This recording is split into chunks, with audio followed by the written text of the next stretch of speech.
तुम शादीशुदा हो, शादी के बाद भी दूसरी लड़कियों के साथ मिलना और तो मेरी फ्रेंड के साथ ही अफेयर करना, आखिर करना क्या चाहते हो तुम?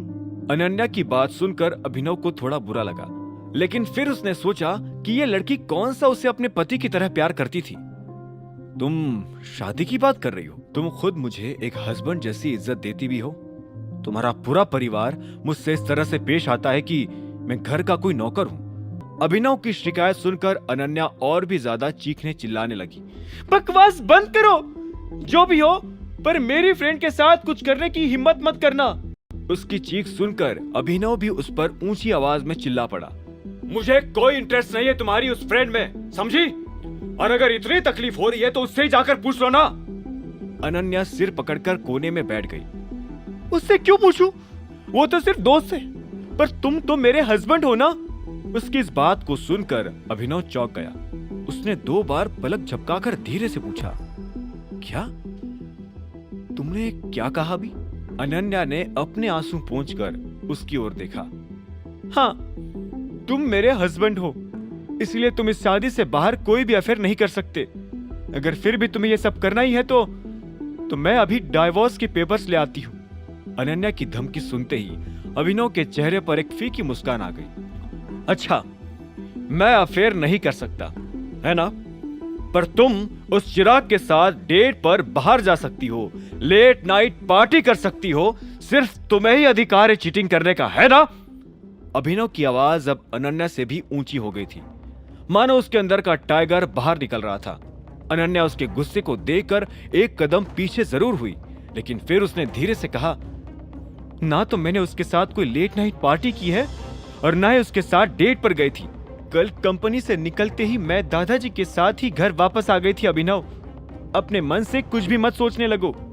अपनी बात खत्म करते हुए अनन्या की आवाज फिर से ऊंची हो गई थी। तुम सरेआम झूठ बोल रही हो, और वैसे भी अगर तुम मुझे अपना हस्बैंड मानती भी हो तो सबके सामने भी ये बात कहा करो ना। दूसरों को क्यों जाकर बोलती हो कि ये शादी नहीं है, कॉन्ट्रैक्ट है, ये है, वो है। अभिनव ने उसके जवाब में कहा। हालांकि उसे मन ही मन ये जानकर अच्छा भी लग रहा था कि अनन्या और चिराग के बीच कुछ नहीं चल रहा था। ये शादी जो कुछ भी हो और मैं इसे जो मर्जी नाम दूं, लेकिन तुम्हें कोई हक नहीं है शादी से बाहर गर्लफ्रेंड बनाने का।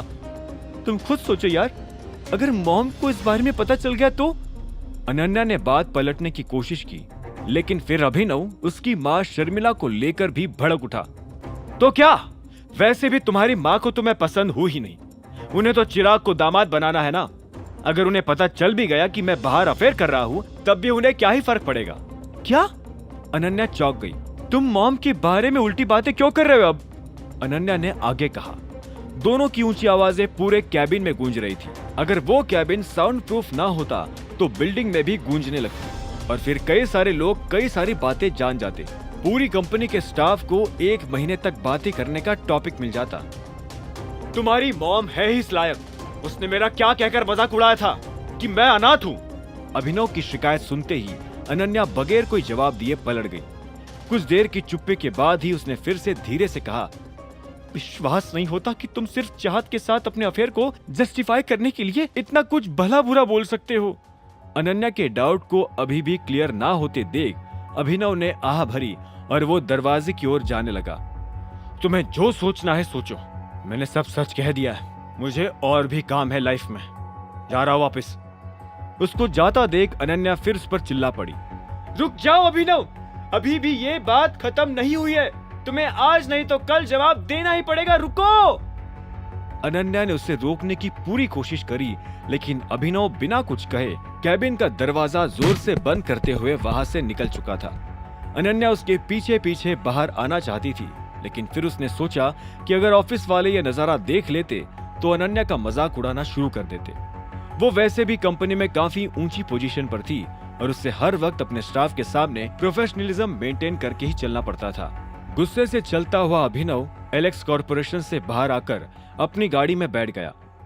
आगे की कहानी जानने के लिए देखें अगला एपिसोड सिर्फ पॉकेट एफएम के यूट्यूब चैनल पर, और द रिटर्न ऑफ टाइगर के सारे एपिसोड्स को सुनने के लिए डिस्क्रिप्शन में दी लिंक से डाउनलोड करें पॉकेट एफएम ऐप।